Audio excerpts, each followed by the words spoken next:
the business of polarization and the role that also tensor modes can play in the CMB. This is the first half of the lecture. For the second half, it's still a bit open. I can still change it depending on the feedback I get. I think we will try to do a summary of the observations we have nowadays and of what Planck is telling us about the lambda CDM model. We can spend some time asking a question which seems obvious, but not many people are really understand it in depth. We can wonder why we can really measure the parameters of the lambda CDM model independently from each other through the observation of the CMB spectrum. And then we will try to go beyond lambda CDM and see what could be the effect of parameters associated to neutrinos, to this effective neutrino number, to inflation, to dark matter, and talk a bit about future CMB experiments.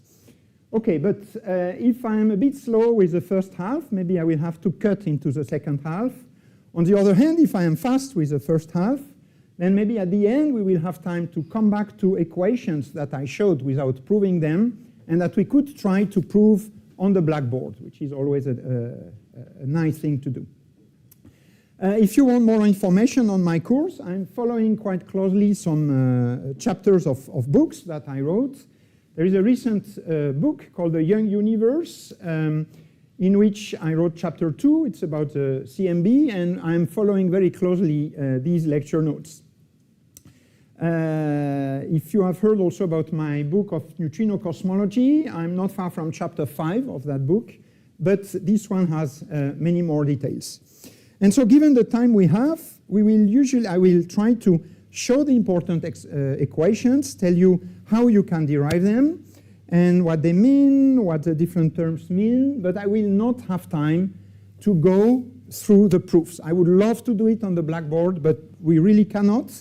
To give you an idea, this is what these 4 bullets that we will try to cover in 2 or 3 lectures of 1 hour, 15 minutes.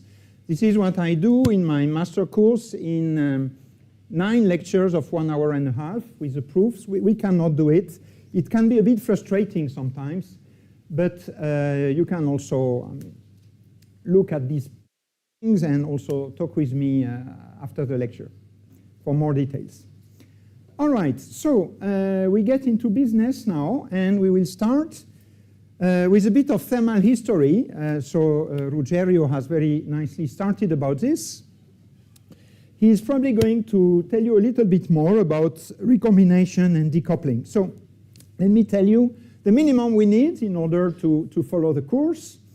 And we start by discussing the ionization fraction in the universe. So this is a plot. Almost all the plots of the lectures happen to be made with class, with notebooks, which are usually available in the class website, or some others that are personal and that I could share with you if you ask me. So this plot shows ionization fraction in the universe, which is a fraction of electrons that are free, as a function of conformal time or redshift. Conformal time, I think Ruggerio did not introduce it. It's a rescaled time, which is very convenient. You get it by integrating the time divided by the scale factor. The conformal time has a very intuitive meaning. The conformal age of an object is equal to the comoving distance to this object. So once you have rescaled time into conformal time, you get a relation that the speed of light expressed as comoving distance divided by conformal time is always 1, which means that lots of equations look simpler with conformal time. Okay, so what do we see in this plot? We see that the ionization fraction starts from 1 in the early universe, and that's because in the early universe, the photons carry enough energy to photodissociate any neutral atom of hydrogen, of helium. But at some point, because the energy of the photons gets redshifted away, you don't have enough energetic photons for photodissociation of hydrogen and helium, and then there is recombination of free electrons and protons, or helium nuclei, into neutral atoms. And this is what we see here, this exponential drop taking place at the time of recombination, a redshift of about 1080. doesn't go to zero. There is a freeze out coming from leaving thermal equilibrium, so it plateaus around a very small residual ionization fraction of 10 to the minus 4. And then at a redshift of the order of 7, the first stars form. They emit a new population of photons that do photodissociate most of the atoms, and the universe becomes ionized again with a fraction Xe growing again up to 1. Once we have computed the ionization fraction, we are ready to discuss the Thomson scattering rate. So Thomson scattering, you probably know, it's a limit of Compton scattering.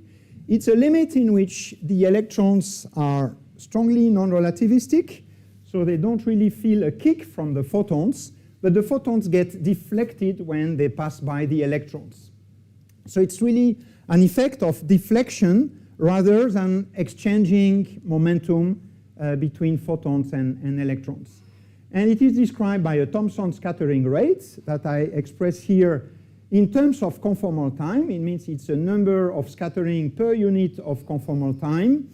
And this rate contains a Thomson scattering rate. The scale factor here comes from the fact that we are using conformal time. And then you have the population, the number density of free electrons that you can describe as the ionization fraction times the total number of electrons in the universe. This total number of electrons, we are after electron-positron annihilation, so it scales just like a to the minus 3, where it dilutes with the volume increase. So A and E is a factor a to the minus 2, and this gamma, this Thomson scattering rate, scales like a to the minus 2 times this function, the ionization rate.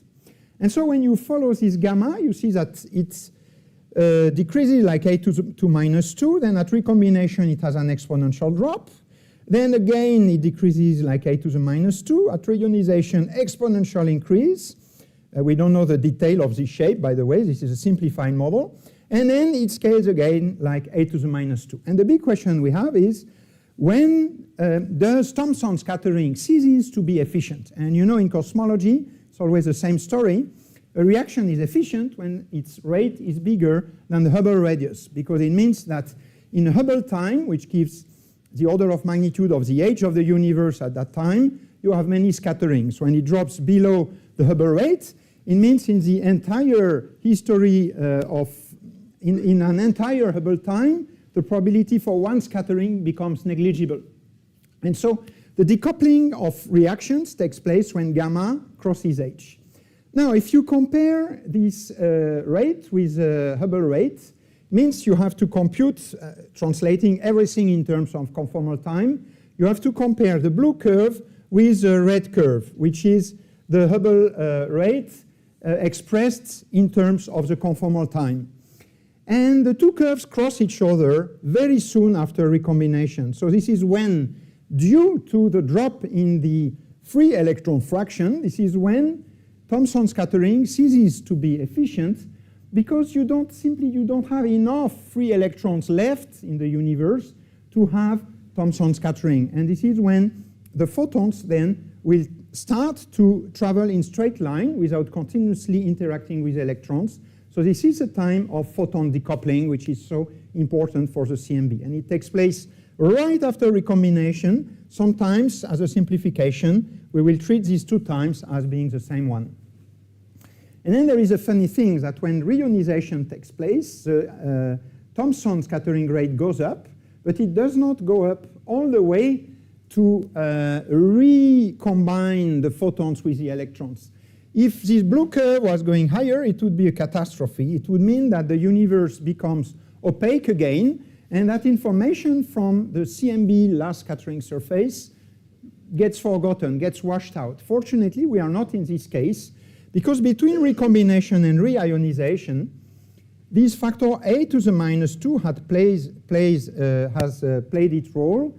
So this scattering rate has gone down a lot, and even when you reionize everything, the Thomson scattering rate remains much smaller than the Hubble rate. And so the universe remains transparent because photons keep traveling in straight line without any rescattering. we have understood the Thomson scattering rate, we can go to the next step, which is understanding the optical depth of the cosmic fog. So when you look back in the universe, if your photons have a probability to scatter, it means it's exactly like in a fog. In a fog, we lose precise images because the light coming from the fog scatters in the fog. And the depth of the fog, even the fog that we know in everyday life, the depth of the fog has to do with an integral over the scattering rate of light between us and the optical. And this integral is called the optical depth, and it works exactly in the same way in cosmology. The optical depth, up to a time to today, of the Thomson scattering rate, and it really gives us the distance beyond which we cannot see objects because the images are washed out by Thomson scattering. So suppose you would compute this integral, but going backwards in time. It starts from 0 by definition.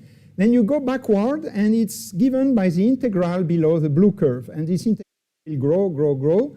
And this is what we see here in this plot of optical depths with respect to time. The integral grows, grows, grows, grows. Integrate from an earlier time, it doesn't keep growing anymore because there is this drop. And this part of the integrand counts as peanuts. So it means that the effect saturates for a while, and the optical depth reaches a plateau.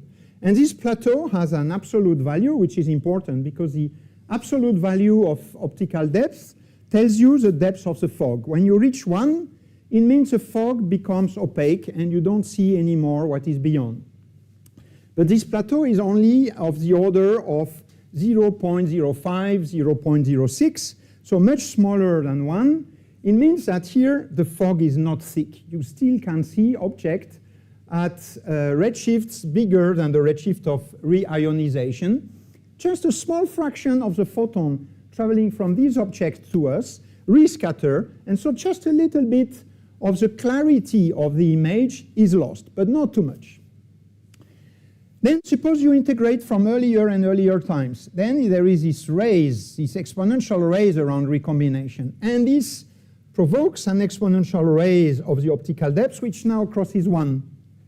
And when it reaches 1, or when it's bigger, it means the image from these remote times is completely lost. And so it shows very well that until the time of recombination, the universe was opaque. But then it becomes transparent, and we can see things, in particular the CMB, up to the time of recombination. And so the time at which tau crosses 1 would be another way, actually, to define the time of photon decoupling. There are many possible definitions. Yes, very good.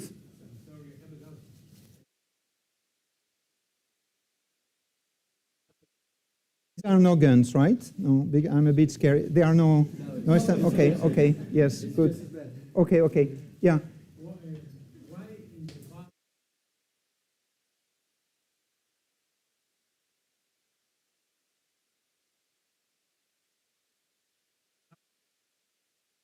Of the red. Yes. Yeah, then it could have been the case that stars form earlier, okay? And so when it goes up, it crosses the red line again. Then it would mean that the universe becomes opaque again for a short transient period. Then, of course, it would ultimately go down, but there would be like a second time of photon emission, a second CMB sphere. But the second CMB sphere would completely hide the first one. And so we would, when looking at the CMB, we would get information about star formation, not about the baby universe. So it would be catastrophic for the amount of information we can extract from observations. But it could have been the case. It's a lucky situation. Je vous en prie, très cher. Okay. Right, so this was the optical depth. And now that we understand the optical depth, we can go to the next step, which is understanding the visibility function. The visibility function, it's a distribution of probability. And it's a probability that a CMB photon that you measure had its last interaction at some time eta in the past. How do you compute it? This is not the same as a probability that a given photon interacted at eta. But the calculation starts from there. To find the visibility function, you start from the probability for photons to interact at eta, and then you multiply by a factor to remove the probability that it had another interaction later on. Right? Makes sense. The math, it's a simple problem of probability. You find that this visibility function is given by minus the derivative of depth, which gives this probability because it's just minus gamma. It's just gamma, the Thomson scattering rate, multiplied by the exponential of minus tau, which accounts for this correction. So we have this expression. The optical depth is minus tau prime exponential minus tau. It's a distribution of probability. It's automatically normalized to 1.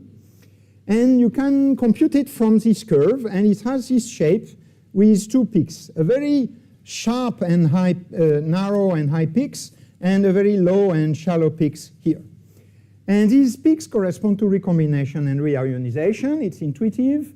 So in the very early universe, when it's opaque, the visibility is suppressed by the exponential minus tau. Tau is very big. In the middle, it's suppressed because tau is constant, so you have a tau prime equal to 0. And so the only space left for the visibility function to be important is around recombination and around reionization. And it makes sense because when we see CMB photons, there is a big chance that they had their last interaction either when photons decoupled or when the first stars formed and reionized the universe, producing this bump in the Thomson scattering rate. But now, what is the chance that a given CMB photon had its last interaction around recombination or around reionization? To be sure, you need to integrate this probability distribution below the first peak or below the second peak. And the surface below the peaks give you these weights of probability. And with the measurement we have of this plateau, that is called the optical depth of reionization, then it's very easy. It's a very simple exercise to prove that the area here is 94% of the total, and the area here is 6%. So it means that when you observe CMB photons, there are 95% chances that they come from the CMB and carry a beautiful image of the last scattering sphere, and a 6% chance that they come from reionization, in which case they are like contributing to this foggy effect and blurring a bit the CMB image. And there is one more quantity that we want to compute, which is related to this thermal evolution, before we go into the level of perturbations. It's a notion that will be useful tomorrow or the day after tomorrow. It will pop in. It's the diffusion length of the photons. So the photons in the early universe are not decoupled. They strongly interact with their environment, with the free electrons. So they don't really travel. They stay where they are, continuously interacting with the nearby electrons. And then when the Thomson scattering rate becomes inefficient, they start to travel more and more. And they do random motion, like in a gas, but with a mean free path, which is continuously increasing. Indeed, what is the mean free path of these photons? Well, it should be their speed, which is the speed of light, multiplied by the typical time between two interactions. And this typical time is the inverse of the scattering rate. So it's C over gamma. C over gamma is the mean free path. Gamma goes down, C over gamma increases, the mean free path increases. At some point, when the Thomson scattering rate is smaller than h, this becomes bigger than the radius of the observable universe, meaning that the photon travels in straight line from the last scattering sphere to us. We will need at some point to understand the CMB spectrum, the diffusion length, which is not the total distance integrated over the trajectory of photon, but the typical distance between the starting point and the point where photons are at a given time, taking into account all the random changes of direction. So it's smaller than the integral over just this quantity because of the different angles, the fact that the photon can go in arbitrary directions at any scattering. So this is really a random walk, and you know a simplified way to compute the distance traveled during a random walk is like to use Pythagoras' theorem many times and to say that the square of this distance is the sum of the square of all the mean free passes. And then you take the square root and you get this diffusion length, which is the total distance traveled by a photon taking into account the changes of direction between the early universe and a given time eta. It's a scale factor times a comoving scale. This comoving scale is obtained by taking the square root of the sum over all the mean free passes. And it gives a formula like this that we will use later on in the lecture. So this diffusion length starts from 0, and then when you approach the time of photon decoupling, it starts to grow very quickly, and today it would be essentially infinite. Right. We are done with these considerations, and we will change topic because these considerations were about the background cosmology and the thermal history. Now we go to the level of linear cosmological perturbations. And actually, Ruggerio will give you basis about these linear cosmological perturbations also in his next lectures. But I think what he will say and what we will say will be complementary and always well consistent, of course. So, linear cosmological perturbations. We need now to decompose the important quantities of the problem, which is the metric tensor and the stress energy tensor of each species, into backgrounds that are spatial averages and thus depend only on time, and perturbation that depend on time and space.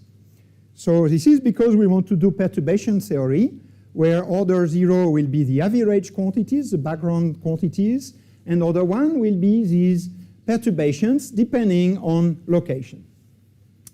And we see that the problem immediately becomes very complicated because the perturbations are described by 10 fields, 10 degrees of freedom for the metric, and 10 degrees of freedom for each perturbation of the stress energy tensor of a given species. So the number of fields that we have to follow in our equation seems to be monstrous. Fortunately, the problem was simplified thanks to James Bardeen and a very famous work he did in 1986. I learned that sadly he passed away 1 year ago. But he had a very big contribution to the field. And his intuition is an intuition of a typical mathematical physicist. It's to say, okay, but the background in which we expound is invariant under spatial rotation. Spatial rotation are, of course, a basic symmetry in an isotropic model of the universe. And because of this, you can expect that if you classify your perturbations into irreducible representation of the rotation group, the sense really of algebra, then you will, after doing this classification, you will get different representations of the group with scalars, vectors, and tensors, and these different representations will form sectors that are decoupled from each other. And so it means that in these 10 degrees of freedom of each perturbation, there are some scalar degrees of freedom that are hiding, and some vector degrees of freedom, and some tensor degrees of freedom. And they only talk to each other, not across the groups, as long as you stick to first order perturbation theory. Otherwise, it's different and much more complicated. And moreover, these three sectors that we call Bardeen scalars, Bardeen vectors, and Bardeen tensors have a completely different physical interpretation. The Bardeen scalars, they are the most intuitive. They are the generalization of Newtonian gravity, meaning they describe gravitational forces. And so, for instance, what we call the gravitational potential has to do with scalar perturbations of the metric. And they are in each of the 10 degrees of freedom of this perturbed tensor. There are always 4 scalar degrees of freedom. Then you have the vectors, and the vectors, they are not intuitive at all. They describe phenomena called as gravitomagnetism. Oh, that was a typo. It's gravitomagnetism in one word or with a hyphen. So this is something that is important for people doing, for instance, numerical gravity, simulation of mergers, things like this. But in cosmology, we very rarely see effect of gravitomagnetism. There are effects related, since in GR, it's not just energy that gravitates, but also momentum gravitates. And so when you have a rotational distribution of matter, the responsible for extra gravitational effects. But we don't care in cosmology except in very special situations, because the vorticity of matter in cosmology, whenever it's generated, decays very quickly. So we will forget the vector modes. And this is another typo. I'm sorry, it should be a 4, such that 4 plus 4 plus 2 equal 10. I will correct this before putting it online.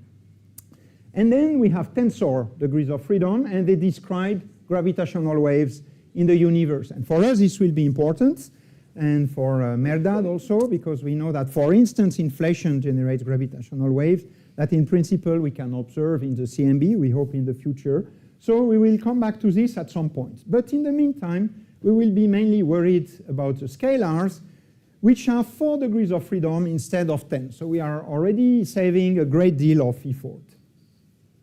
And we can save even more because of the gauge freedom. The gauge freedom is not something very easy to understand, but let me give a very superficial description of what it is. When we do the decomposition into background and perturbation, the only thing which is real, which is physical, are the total perturbed quantity. The decomposition that we make into background and perturbation is artificial. It's a trick of mathematicians in order to simplify the problem. But when you define your background, you need to do spatial averages. But spatial averages over what? Over surfaces of equal time. But in GR, you can change your system of coordinates.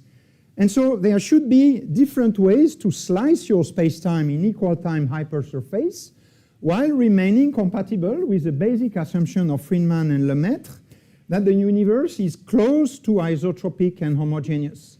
And so this introduces an ambiguity, and this ambiguity results in the fact that also these perturbations, which are the difference between the physical quantity and the artificial quantity, also these perturbations, they do depend on the choice of coordinates.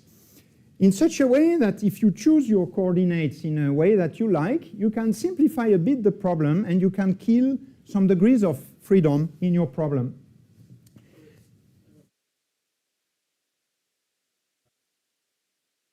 Yeah, 4, 4, and 2. Yeah, I say this is a typo. Yeah.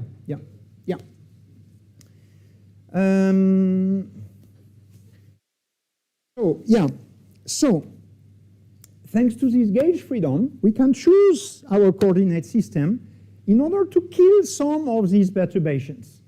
And by doing so, we can at most kill 2 scalar and 2 tensor degrees of freedom.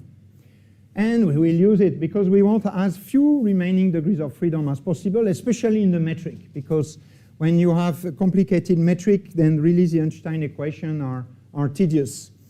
So it's possible to choose the gauge in such a way to eliminate the non-diagonal perturbations of the metric perturbation delta G mu nu, meaning that the line element is completely diagonal with a term in dt square, a term in dx square, but no mixed term. And the coefficients for time and for space are perturbed by 2 functions. They are functions of time and space, psi and phi. This is a way to write the line element of the perturbed metric, keeping only the scalar degrees of freedom in this gauge, called the Newtonian gauge.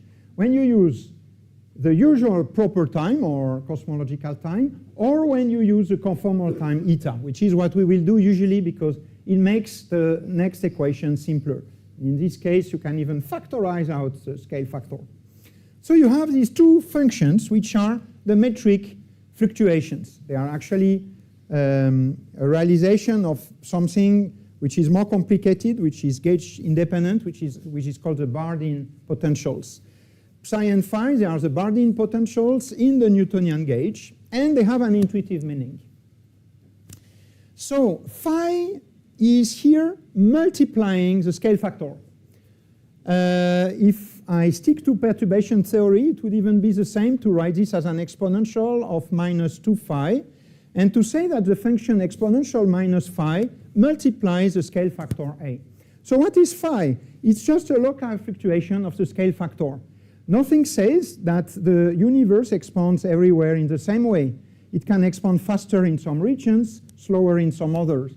So the scale factor is just the average expansion rate, and phi is a local correction to the expansion rate, counting for the fact that around a void or around an overdensity, the expansion is not locally exactly the same. And psi, what is psi? You see here, it's a modulation of time. And a modulation of time in a course of GR where you study the Newtonian limit, this is how you interpret the gravitational potential. So it's the generalized gravitational potential in the context of GR. It will always coincide with the gravitational potential on small scales, which are sub-Hubble scales, smaller than the Hubble radius. So we have our two scalar metric fluctuations. And we go to the level of matter perturbations. Yes?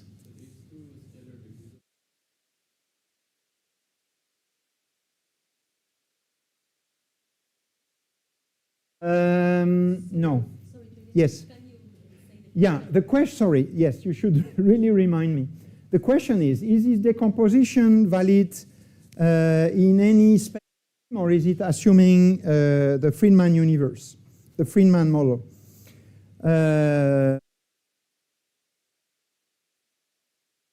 So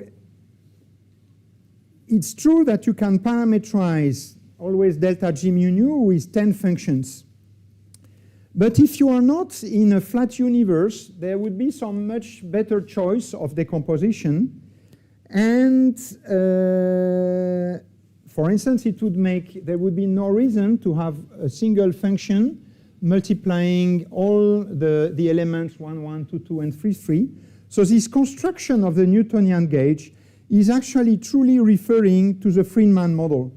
It would not make much sense to use this decomposition in a more complicated geometry.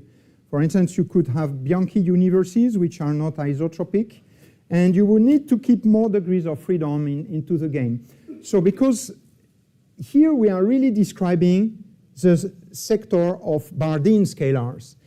And this decomposition into Bardeen scalars, vectors, and tensors relies on assuming the Friedman model and relies on the fact that SO3 is a symmetry of the background. If you cannot do this, you have to live with more, you cannot use this decomposition, and there would be, it would be meaningless to isolate just these degrees of freedom in the perturbed metric.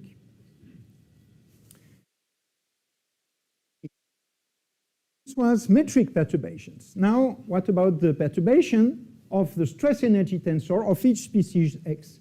Here, we are still left with 10 degrees of freedom, and we can still use the Bardeen argument to decompose it into scalar, vector, and tensor, and really the scalar degrees of freedom of delta T mu nu will only talk with the scalar degrees of freedom of delta G mu nu, and the same for vector and tensors at first order in perturbation theory. Use the gauge freedom because we already used it to simplify the metric fluctuation. So here we have to stay with 4 perturbations for each delta T mu nu, even when we only study the scalar sector. So we can do a detailed description. There are many more details, for instance, in the references that I gave at the beginning. We can play the game of identifying where the scalar degrees of freedom are hiding and then give them a name. And usually people use these 4 names. It's a nearly universal notation. Just this one is called pi in the people who come from the Japanese school, but otherwise it's always the same. So we have a delta, a theta, a delta p, and a sigma. Okay. So delta is a relative fluctuation of energy density of a given fluid. So it's delta rho over rho bar, the perturbation of energy divided by the average energy. Now, a fluid, or more generally any species,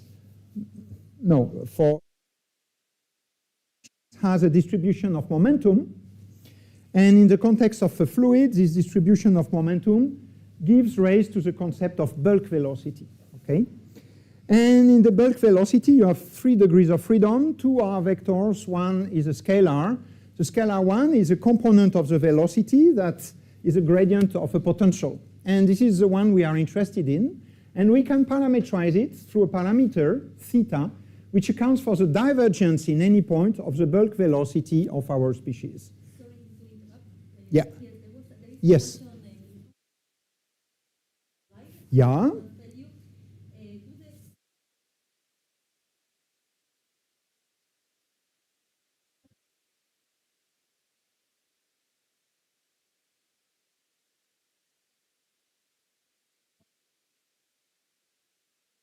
Okay, so yeah, each of these, I didn't write the argument, but each of these functions are function of time and space. The scale factor is only a function of time because it's part of the background cosmology. Psi and phi and all the perturbations that we will see today depend on at least time and space, and these are functions that we will integrate over time. So it refers to any possible time. We are going to integrate these functions. They have equations of motion, so this is not referring to a particular time.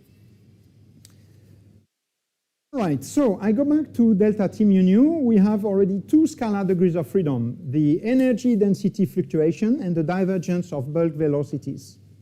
The third one is a local variation of pressure. If you have overdensities, and overdensity, the pressure is enhanced, so there is a delta P. And the last one is a less intuitive one. When you are in a fluid there are strong interactions. The goal of strong interactions locally in a fluid is to make everything look isotropic. And this is why in a fluid the pressure is the same in all directions. When you introduce an anisotropy in the pressure, it gets smoothed out by the strong interactions in the fluid. So we are used to isotropic pressure.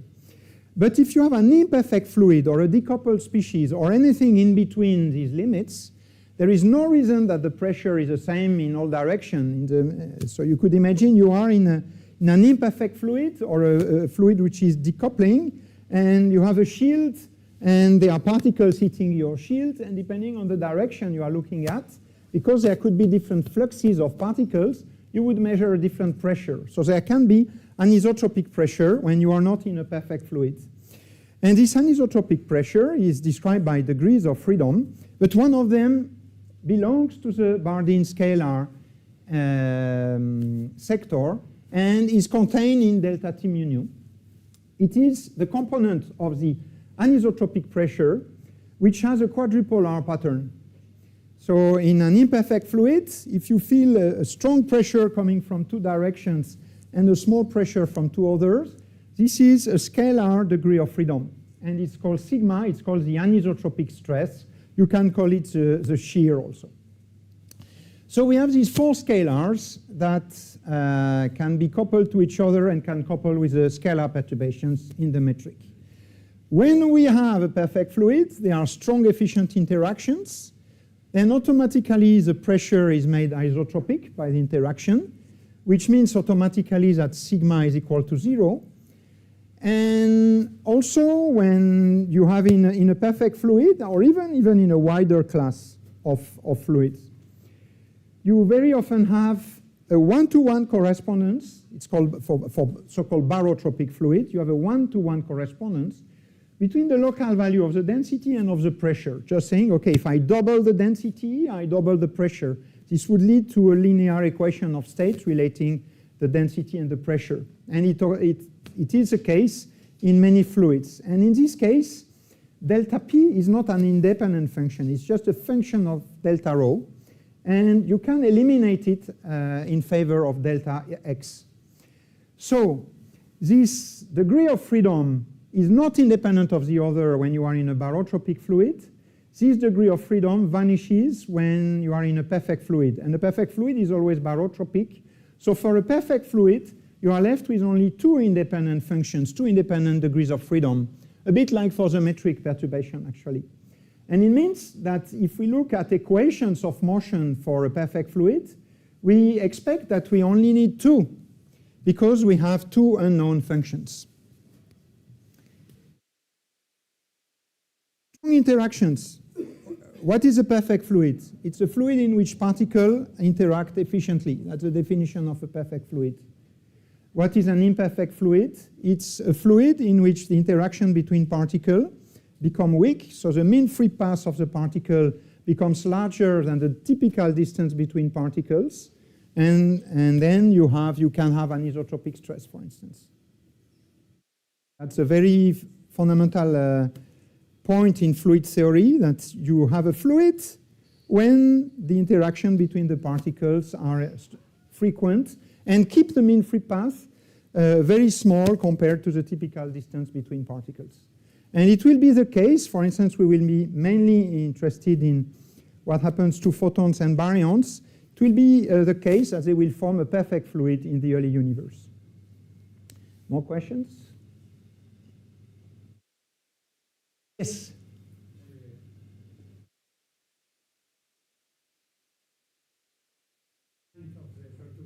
Yes.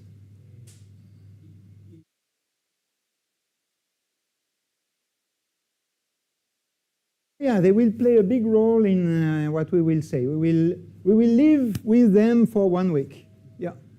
They will come again and again. Yeah. Okay.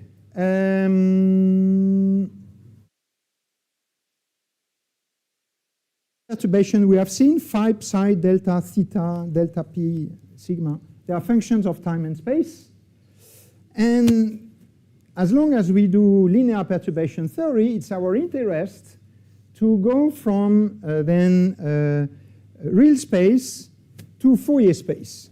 And when I talk about Fourier space, it means that I already have a simplification in mind, which is, like Ruggiero, to work in a flat lambda CDM, flat Friedman, Lemaitre, Robertson, Walker cosmology. We will do this because when you can work out all the equations of the CMB in a non-flat universe, it's a big pain.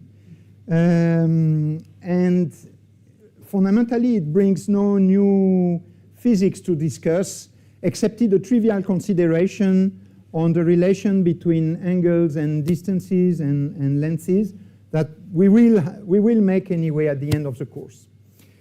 But so we make our life simple. We concentrate on the equation at FLRW cosmology. And in this case, it is natural to expand all the quantities in Fourier space. And because we work in a flat universe and because we do linear perturbation theory, the great thing is that the Fourier modes will be independent of each other, meaning that the evolution of a mode K1 and a mode K2 will be independent from each other. That's the beauty of doing Fourier transforms in linear perturbation theory. So in order to simplify the problem, we do this expansion to Fourier space, and you have done it in many fields. But if you have never seen it in the context of cosmology, there is something interesting, that the usual exponential of minus akx is such that x is comoving coordinates. Comoving coordinates, they are not physical distances, right? They don't give physical distances. They give physical distances once you multiply by the scale factor. So we should consistently call this k, which is defined relatively to the comoving coordinates, a comoving wave vector. The modulus of the comoving wave vector is a comoving wave number, and this wave number has a relation to the physical wavelength, which is a bit different from what we are used to. We are used to lambda equal 2 pi over k. This is in a flat space-time. Here, because k is defined with respect to comoving coordinates, 2 pi over k gives you the comoving wavelength, and if you want the physical wavelength, you still need to multiply by 1 power of the scale factor, which leads to a funny situation in which when you look at a given fixed Fourier mode, the wavelength of this Fourier mode gets stretched anyway as a function of time by the expansion of the universe. And so if you do a plot of distances as a function of time, the blue lines are supposed to account for different wavelengths or different wave numbers, fixed values of k that I choose here randomly.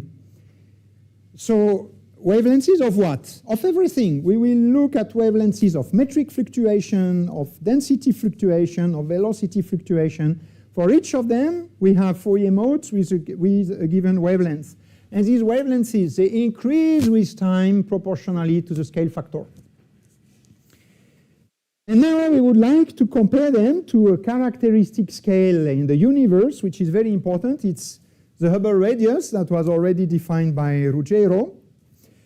It's very important for many reasons. It gives it's the characteristic scale that appears in the Friedman model due to the fact that the universe expands. So this leads to one quantity with a dimension of length, and it's the Hubble radius. The Hubble radius in many contexts gives also the causal horizon. This is difficult matter because you will see that in inflation there are different causal horizons, depends what you are talking about and which phenomena starting at which time. But in this course we will be usually interested in acoustic oscillations. Acoustic oscillations are a phenomenon that starts during radiation domination. And so for this we don't need to bother about inflation. There is a very simple calculation that shows that the causal horizon for the acoustic fluctuation coincides with Hubble radius. So this Hubble radius will very often play the role of a causal horizon for us. So a big question is, okay, are our scales that we see today bigger or smaller than the Hubble radius, and were they in the past bigger or smaller than the Hubble radius? And to answer this, first we note that what we call the observable radius of the universe is a radius precisely of the CMB last scattering sphere that we will study very soon. Yeah? Very good, very good.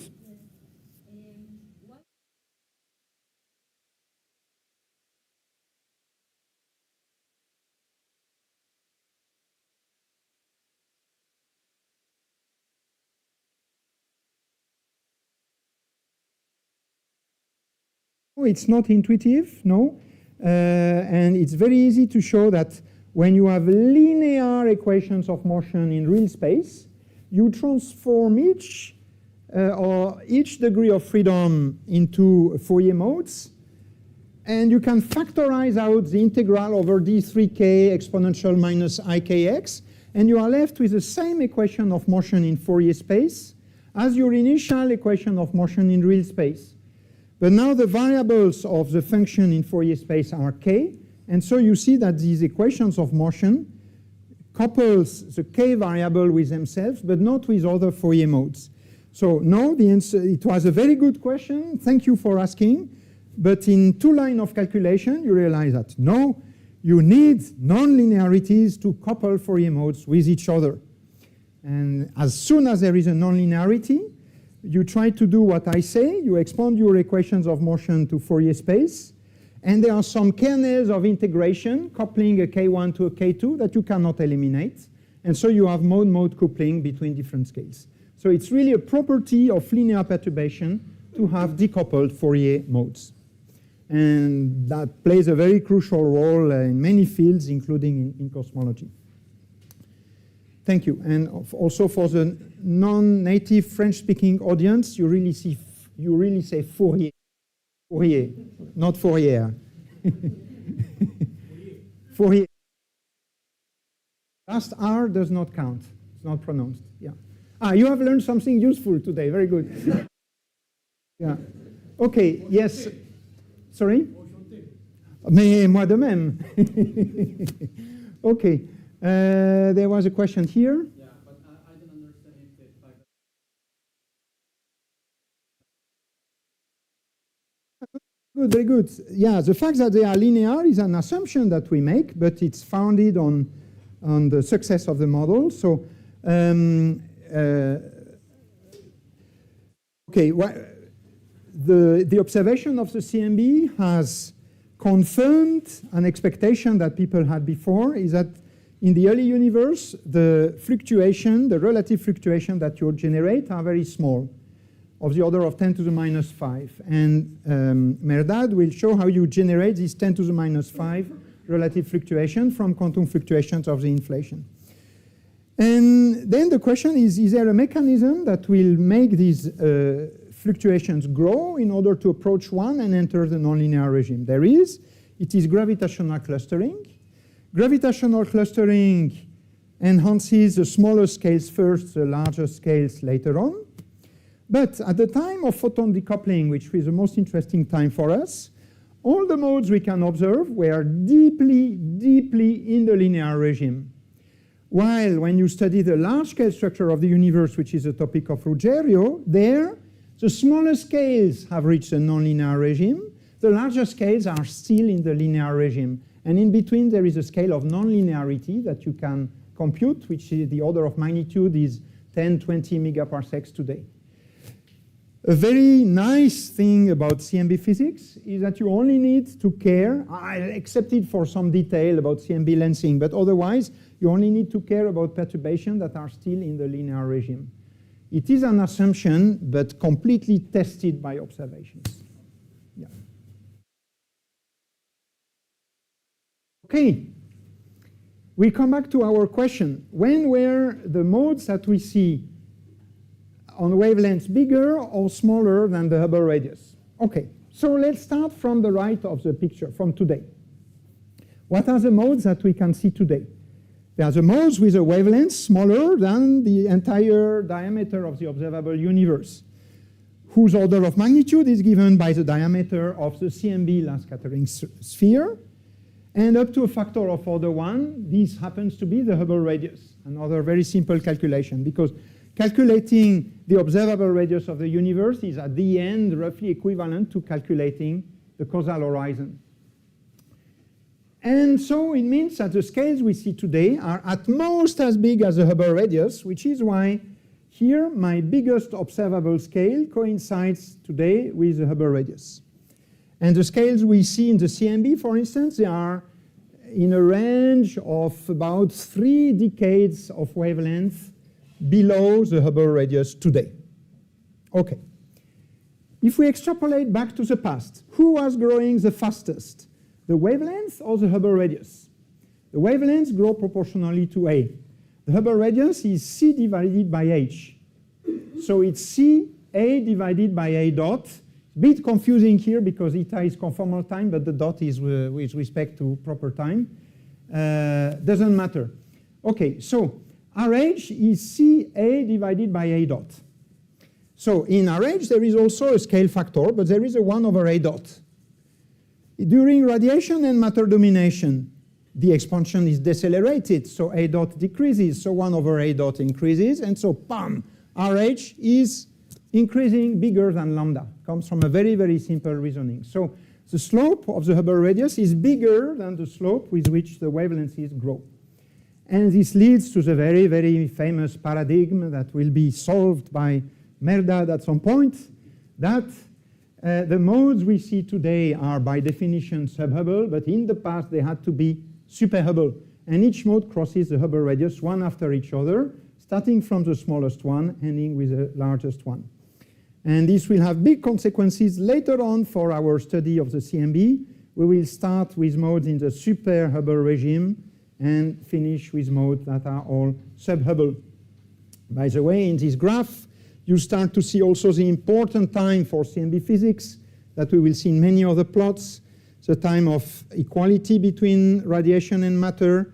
This is conformal time in megaparsecs, so it's not the usual time in years that you are used to. The time of photon decoupling, and I didn't say it yet, but as soon as you put realistic numbers for the cosmological parameters describing our universe, you find that decoupling takes place after the time of radiation to matter equality. Not much after. In redshift, decoupling is about 1,000. Radiation to matter equality is about 3 to 4,000. So there is a factor 3-4 between the two. And then equality between matter and lambda, which in these logarithmic scales is almost like today. All right, very important plot for this course, for the course on inflation, for the course on large-scale structure also. Right. We are in comoving Fourier space now. We have defined our perturbations. We have expanded them to Fourier space. And now we need to find their equations of motion. And the first equation of motion is, of course, given by the Einstein equation. But the Einstein equation now can also be expanded into background and perturbations. And for the perturbation, we talked about linearized Einstein equation. The Einstein equations are intrinsically nonlinear, but because we do linear perturbation theory, we throw away all squares and we end up with linear equations. And again, there are 10, but 4 only for the Bardeen scalars. The first one is the equation with 0, 0. And it's a relation between the metric fluctuations on the left and the density fluctuation on the right. You have here a sum over species of the delta rho x, written as rho bar times the relative fluctuation delta x. At the end, this is simply the delta rho total, the total density perturbations. And we have 3 terms on the left, but usually we will be in one of 2 asymptotic regimes, the super-Hubble mode and the sub-Hubble mode, in which only one term will dominate, and it's easy to guess which one. If we are on super-Hubble scales, it means that k is very big compared to the Hubble radius. Actually, I forgot to say it, but I think it was here. I forgot this line. What is the condition for a wavelength to be equal to the Hubble radius? So the condition for the blue line to cross the red line. Well, you start from saying lambda equal RH. You do a few simplification, and very quickly you see that this happens when the wave number k is of the order of the scale factor times the Hubble parameter AH. And if you replace everything as functions of conformal time, then up to a numerical factor of order 1, you find that this order of magnitude of AH is 1 over conformal time. So another nice and easy to remember condition for crossing the Hubble radius for a given mode is when k eta is of order 1. And I'm using it here to say that if I am on super Hubble scales, k is much smaller than the Hubble radius. It means here k is smaller than a prime over a. And here you have a 3a prime over a squared psi. So this term is negligible compared to this one. This one turns out to be negligible also on super Hubble scales, because we will see that on super Hubble scales, the evolution of the functions are very slow, meaning that the time derivative is almost 0. So this third term is a term that dominates the equation in the super Hubble regime. And then your equation is an equation between 3h squared, the Hubble rate squared psi, equal minus pi j sum of rho bar delta x. Okay? That you can still simplify, because the h squared that you build out here can be replaced using the Friedmann equation. It gives an 8 pi j over 3 rho bar. The 8 pi j rho bar simplifies with the same thing on the right. And after simplifying, you are left with a very simple equation, which is minus 2 psi equal minus delta total, the total density fluctuation. We will use this later on. When we are on super Hubble scale, we learn that the Obedian metric fluctuation just follow the total energy fluctuation. And we see that the total energy fluctuation accounts for a local shift of time, which can be understood at a fundamental level also. That's another discussion. But so the Einstein equation tells us that on super Hubble scale, the metric fluctuation, they don't have a complicated propagation. They adapt to the local value of the density fluctuation. That's on super Hubble scales. Now sub-Hubble scale, the other asymptote. Now k is very big compared to the Hubble radius, and these terms always win. And we can forget these two. And okay, and this gives us this equation. This equation, nice, it's a Poisson equation. On the left, you have the gradient of phi, the Laplacian of phi. The Laplacian in real space gives a minus k square in Fourier space, but that's in flat space. Minus k square phi is a comoving Laplacian of phi. The physical Laplacian is obtained by divided by a squared. So this is like the physical Laplacian of phi matches 4 pi j times the total, the perturbation of total energy. And this is exactly the Poisson equation in cosmology, telling us that when we have an excess of, locally an excess of density, then it leads to gravitational forces because it creates, through the Poisson equation, it creates a gravitational potential well, and all particles will be attracted by this potential well. So Poisson equation on subbubble scale. So this equation is super important. It will account, at the end in our system, it will account for gravity forces. Another relevant equation is the equation for the non-diagonal part of the stress tensor and of the Einstein tensor. And this relation gives us a relation between the Laplacian of the difference between the metric fluctuations and the total anisotropic stress summed over all species. So the anisotropic stress creates a difference between the two Bardeen scalar fluctuations, but this difference is not very relevant usually in cosmology. So this effect is not completely zero in cosmology because we don't have only perfect fluids.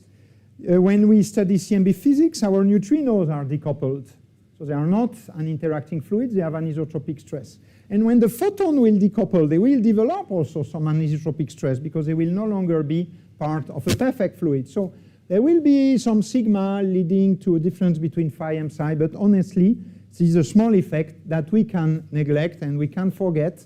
And very often, in order to make the lecture easier, I will neglect this and we will have phi equal psi. So we don't need to think too much about different information contained into the 2 degrees of freedom of the metric. It's essentially the same. And I have 2 more scalar equations that I don't describe because they are redundant with the equation of conservation of energy and momentum that we will see soon. Because as you know, the Einstein equation contains this equation due to the Bianchi identity. So the additional 2 equations are redundant and I don't need to show them. And now we go to conservation of energy and momentum to have more equations of motion for our system. We want an equation of motion in particular for each of the delta and theta x of species x. Otherwise we wouldn't know how they evolve with time. And these equations of motion, they come nicely out of writing the conservation of energy and momentum for each species, assuming for a while they are decoupled, and so such that their energy and momentum is conserved. Now, I will not enter into the details of this equation. They look a bit cumbersome, but we get one equation for the conservation of energy at the linearized level. It's called the continuity equation. And the conservation of momentum gives the Euler equation. And you find very similar equation when you work on fluid mechanics. They are respectively an equation for the evolution of the density fluctuation and the bulk velocity. And these equations are sourced by these terms themselves. The delta x is found also here and here. The bulk velocity itself, found here and here. Okay, for instance, when you have a bulk velocity, it is a source of overdensity and vice versa. And then there are some new players here. There is a metric fluctuation that appears here and here. I don't explain their role here. I will explain it later on. So metric fluctuation are a source of bulk velocity and overdensity, so it makes sense. And finally, we have the anisotropic stress here, sigma. Is a set of equations like this for each species in the universe. Can we finally solve the problem of integrating all equations of motion and finding the evolution of all degrees of freedom in our theory?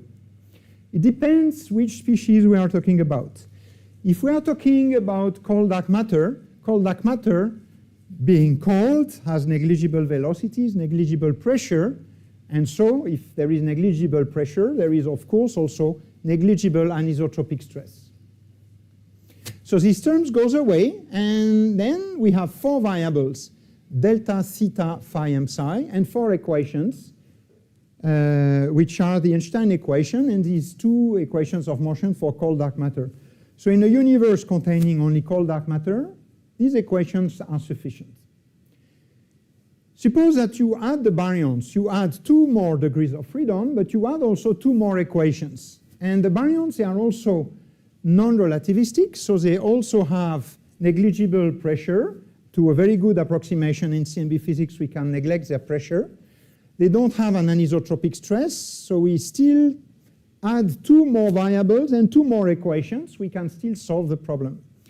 There is, however, something special with baryons and electrons. Yeah, and an important remark. In principle, what species do we have in the minimal cosmological model when we want to describe CMB decoupling times? Cold dark matter, electrons, baryons, photons, neutrinos. The baryons are accounting for the nuclei of hydrogen and the nuclei of helium, but we will make again our life simple. We will do as if there was only hydrogen. So the baryons are protons, essentially. And then in a course of cosmology, you usually hear on perturbations in cosmology, you hear about baryons and not about electrons. Why is it the case? The electrons are there, and they are really important for understanding recombination, for understanding Thomson scattering. But because electrons have negative charges and baryons positive charges, the two are always very tightly connected by Coulomb interaction, and they follow each other in such a trivial way that when we do fluid theory in the universe, we can describe these two as a whole. So we don't have equations for the electron perturbation and equation for the baryon perturbation, because their deltas are strictly the same. Their local perturbation of the number density of particles, in particular, is the same. And since baryons at the end are more important because they contribute more to gravitational forces, we tend to forget about the electron. We do as they are absorbed in what we call the baryon component. And so in a typical course on cosmological perturbation, you don't hear about the electron fluctuations because they just follow the baryon one. You hear about the one of cold dark matter, baryons, photons, and neutrinos. And more if you work with extended model, but not with lambda CDM. Okay, so let me concentrate now on baryons. Baryons have a negligible pressure, so they will have equations of state with equations of motion with 2 variables, 2 equations. The new thing with the baryons is that they couple to the photons, and so they are not a decoupled species. There is no really conservation of momentum for baryons alone because the baryons can exchange momentum with the photons through Thomson scattering. And to account for this, we need to add a term to the Euler equation for the baryons, which has the Thomson scattering rate. Here you see the derivative of the optical depth, because we define the optical depth as the integral of the Thomson scattering, so the Thomson scattering rate is tau prime, but I could have written a gamma here. So this is a term that you must add to the Euler equation to describe baryons, and it says that I have a new source, which is the Thomson scattering rate times the difference between the bulk velocity of the baryons and the bulk velocity of the photon.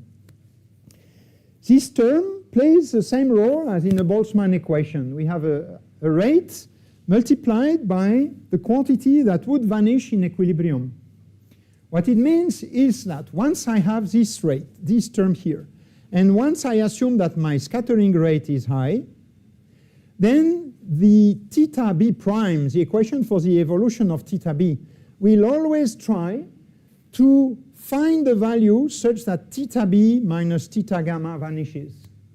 So the Thomson scattering rate will tend to align the bulk velocity of the baryons with the one of the photons and make them move together. And so now we understand the equations of motion for baryons. And more difficult is the case of photons and neutrinos. I will not talk much about neutrinos in this lecture because I won't have time, only a bit at the end, but we will talk a lot about the photons because this is what CMB physics is about. For photons, we have a problem. We have equations of motion like this. They apply because they apply with also a scattering term with the baryons. But there is a non-zero anisotropic stress for the photons when they decouple. When they decouple, they develop an anisotropic stress sigma. And so we are missing one equation. For the photons, if we add 3 degrees of freedom, but we have only 2 equations of motion, we are missing something. This is because, in general, the most fundamental equation of motion for a species does not come only from conservation of energy and momentum. For all species, we have conservation of energy and momentum, but this does not bring enough information to fully understand the evolution. to fully understand the evolution, we must use a Boltzmann equation, meaning that we must parameterize our photons with a phase space distribution, the same with the neutrinos, and use a Boltzmann equation as an equation of motion, telling us that along each possible geodesic, the total derivative of the phase space distribution is conserved. This is what the Boltzmann equation is telling us. And it's completely conserved for neutrinos, while for photons it's not conserved. It's given by the scattering rate between photons and electrons. So for photons, the equation of motion is much more complicated than for cold dark matter and baryons. However, this equation of motion for the photons is at the center of CMB physics, and we need to study it. And we will try to do this, keeping things simple. So now we have to worry first about the phase space distribution of the photon, which in principle is a function of time, of space, and of the three components of three momentum that I can decompose into a modulus P and a direction of propagation given by a unit vector n. So here, yes, I just finished my sentence. So here I have 7 degrees of freedom, 1 plus 3 plus 1 plus 2. Yes? Ah, sorry. I can stop whenever we want.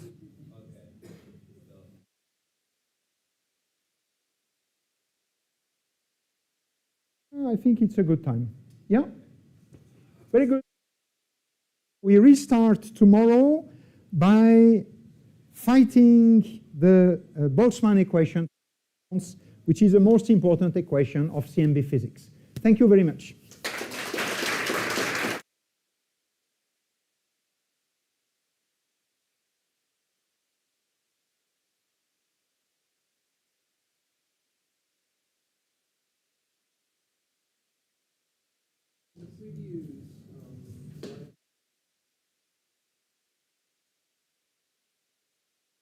Yeah, I didn't say it. Yeah, because I want to avoid entering into the details of this equation, just because the really important equation will be the Boltzmann one, and there I promise I will explain all the terms. But here, very good.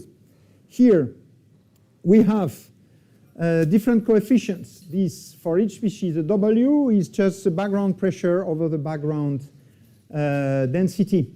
And then we have two sound speeds, the sound speed CS and the adiabatic sound speed CA. The sound speed CS is the local value of the pressure perturbation divided by the density perturbation, delta P over delta rho. And it's a true sound speed. It's a true quantity that gives the speed at which a perturbation, like a sound wave, would propagate. CA here is a kind of hybrid quantity between CS and W. It's the adiabatic sound speed is equal to CS in some limit, but not always. And it's the time derivative of the background pressure divided by the time derivative of the background density. And depending on which fluid you consider, these three quantities could be equal to each other, or these two could be equal, or these two could be equal. There are many situations. At the end, they are just coefficients in the equations. But the sound speed, in a way, is the most important because it multiplies k square. And this is why it is the true speed at which perturbations propagate. It's because they are, it's in the coefficient of the k square. By the way, this term here accounts for pressure forces because it has to do with the Laplacian of the pressure perturbation. Yeah.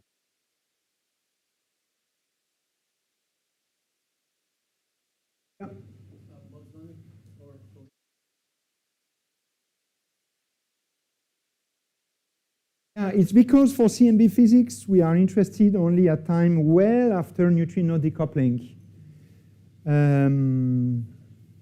You can study also the cosmic neutrino background. You can think of what we would observe if we had an infinitely good neutrino detector telling us about anisotropies on the neutrino background, and we would have to take interactions into account. By the way, this problem has been studied and is not very interesting because the neutrinos don't contain as much information as the photons.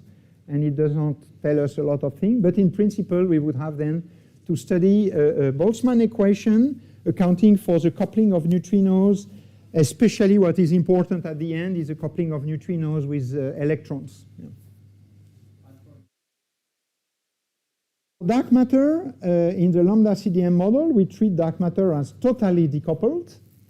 Now, a nice game is to say, okay, in an extended cosmology, what happens to my CMB or to my large-scale structure theory when I reintroduce a small coupling between dark matter and other species that also should be compatible with laboratory bounds and with astrophysical bounds. And you can do it, and then you can add new interaction terms in the equations of motion of dark matter, and it leads to nice problems that have been also studied a lot. Yeah.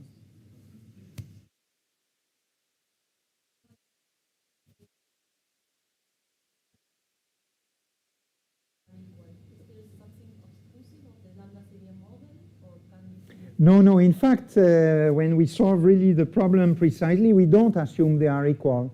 We assume they are equal only in lectures to make it simpler, but they are not equal, and they are treated as unequal in any decent code or calculation. Yeah. But again, it's a very small effect. Then once I try to add to my lectures, what is the effect of phi and psi being different? It's very boring and it's very small.